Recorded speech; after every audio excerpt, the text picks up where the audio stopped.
Hello people, welcome back to The Struggle. This is episode 71, and today I want to talk about one quote. And whilst it's only 13 words, the number of words you could write about it with is infinite. It hit me so hard I've thought about it every day since reading it, and I'm not exaggerating when I say it might just be the answer you're looking for. It might just be the answer to all of your questions. Why am I so unhappy? Why am I never satisfied? How do I find meaning in life? So, enough teasing. Here's the quote. What makes it unbearable is your mistaken belief that it can be cured. It comes from Zen teacher Charlotte Joko Beck, and of course, being a Zen teacher of Buddhism, what she's referring to is the suffering of life. Buddhism teaches the reality that suffering is unavoidable, and it isn't something to try to avoid at all costs, but rather something we should aim to see clearly. There's a classic story of a student of Zen who went to train with a master. And as part of his training, he was told to stand under a cold waterfall. Of course, this was extremely uncomfortable. And so initially the student's mind was scattered. He thought about his regrets, the future, all of the things he wished weren't happening, what he wished wasn't happening right now.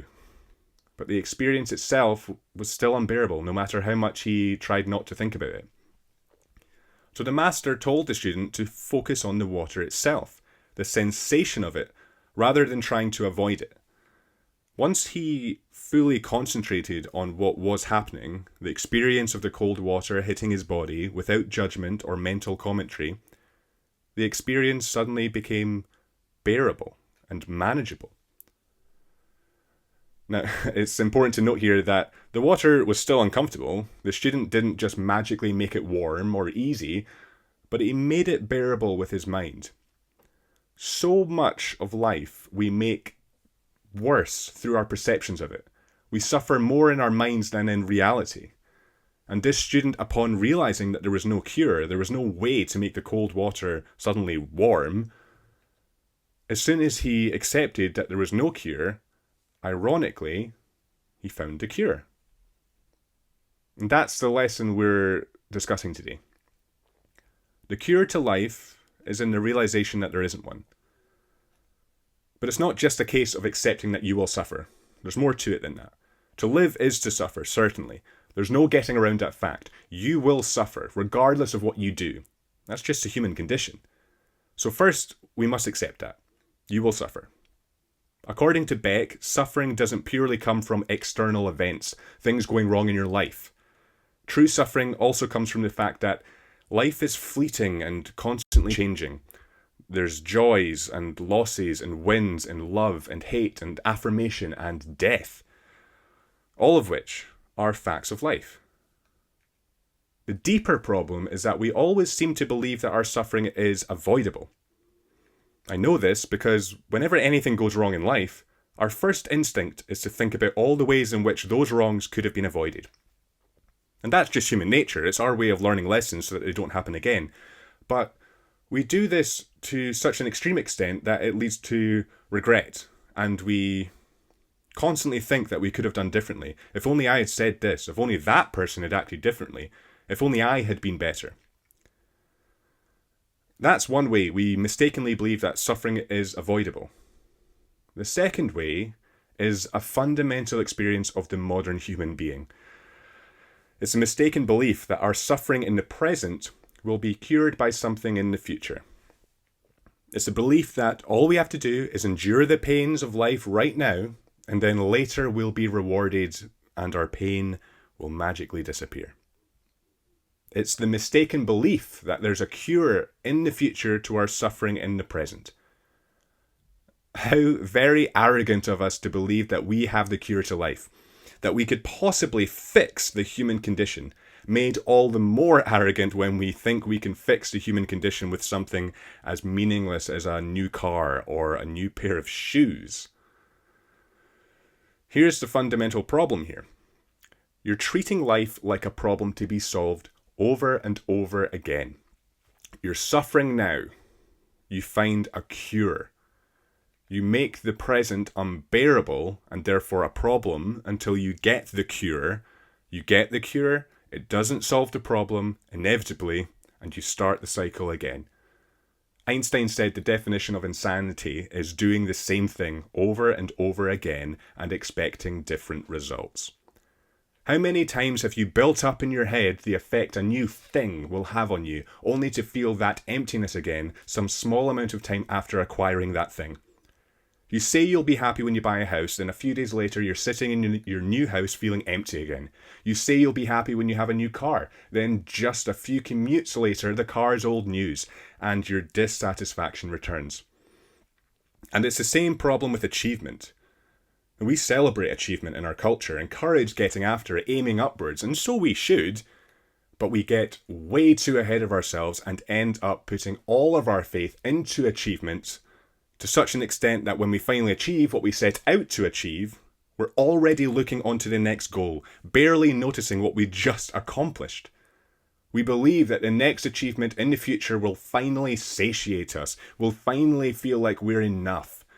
But then the next achievement starts beckoning you. The next goal in the future makes the present feel not good enough. The next goal makes us not feel good enough, and thus the cycle begins over and over again.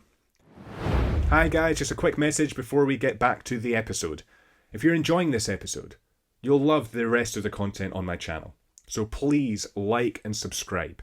It genuinely means a lot. I know everyone says that on their YouTube channel, but it genuinely does mean a lot. It genuinely supports the podcast and it makes me feel better. So you'd be doing a good thing. Please subscribe for more content like this. Now let's get back to the episode. In all of these thought processes, believing that material possessions will solve our lives, believing that some future event like getting married or having kids will solve our lives, or believing that some future achievement will solve our lives, all have one thing in common. They start from the fundamental belief that our suffering in the present can be solved by some future event. They have as their core belief the idea that life in the present can be cured by life in the future. And that does, to an extent, make us feel better about the present, because then we feel like there's an end to our suffering. We feel like our suffering in the present is temporary and will be solved by something in the future. But this is an illusion. A myth we're sold by either big businesses trying to sell you something or those around you. Thinking that our futures will be less sufferable than our presents is living an illusion to make our presents feel more bearable. But does it? Does your present truly feel bearable when there's hope of a better future? Maybe it does. Or maybe your present feels unbearable until that future arrives. Is it not better to accept life as it is? Know that your suffering will end and there will be new suffering to deal with later. Is it not freeing to know that suffering is inevitable and there's nothing you can do to erase that?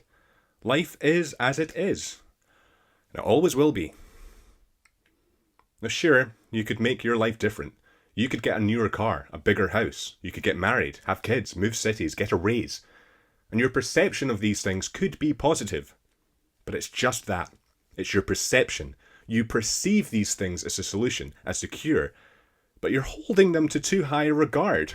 Do you really think that a new car is the answer to your deep-rooted problems? Do you really think that a new house is the meaning of life? Do you really think that you've solved the problem of life by achieving that next thing? Sure, you could frantically attempt to prepare yourself for the suffering of the future, making it more bearable. But how much can you really prepare for? How much can you really predict about your future? And just to be clear, I'm not advocating for doing nothing because suffering's inevitable. I'm not saying you can't make your life better by working hard. And I'm certainly not saying you can't stop or hold off physical suffering in the future by being healthy today. What I am saying, however, is that life isn't something to be solved, and there isn't a magic thing that can cure it. There isn't a cure. Life will be hard, then easy, then hard again. Life will be good, then bad, then good again. No matter what you do, say, think, or buy, this is true. And here's another fundamental truth. Acknowledging that removes such a burden off your shoulders. You don't have to keep striving tirelessly for the answer, for the solution, because there isn't one. You don't have to live miserably today because of the possibility of a better future. The future has suffering baked in. So you might as well focus on what's going on in the present, the good and the bad, and living your life in the present. You shouldn't defer your life until the future arrives. You're just wasting time now. You can instead accept that you might suffer today, and you might suffer tomorrow. There's very little you can do about it. How freeing is that? Oh, I don't have to live like today is just a preparation day for tomorrow. Oh, I don't have to hold the future to such a high regard that it makes the present pale in comparison.